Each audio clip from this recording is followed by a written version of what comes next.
Crop impaction in birds. Crop impaction occurs when food or foreign objects get stuck in the crop and prevent it from emptying normally. This can lead to malnutrition, dehydration, infection, and even death.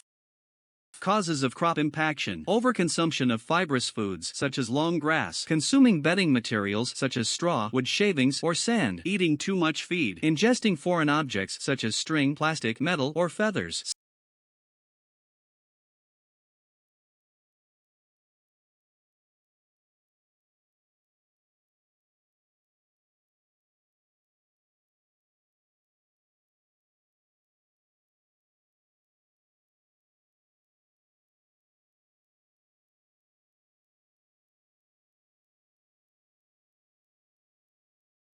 Symptoms: enlarged crop that feels lumpy, lack of appetite, increased thirst, reduced droppings, inactivity, twisting neck and open mouth breathing, foul odor from mouth. Treatments: gently massaging the crop to loosen the contents, flushing the crop with warm water to remove the blockage, giving fluid therapy, force feeding to prevent dehydration and starvation, administering antibiotics, surgery to remove the foreign object causing the impaction.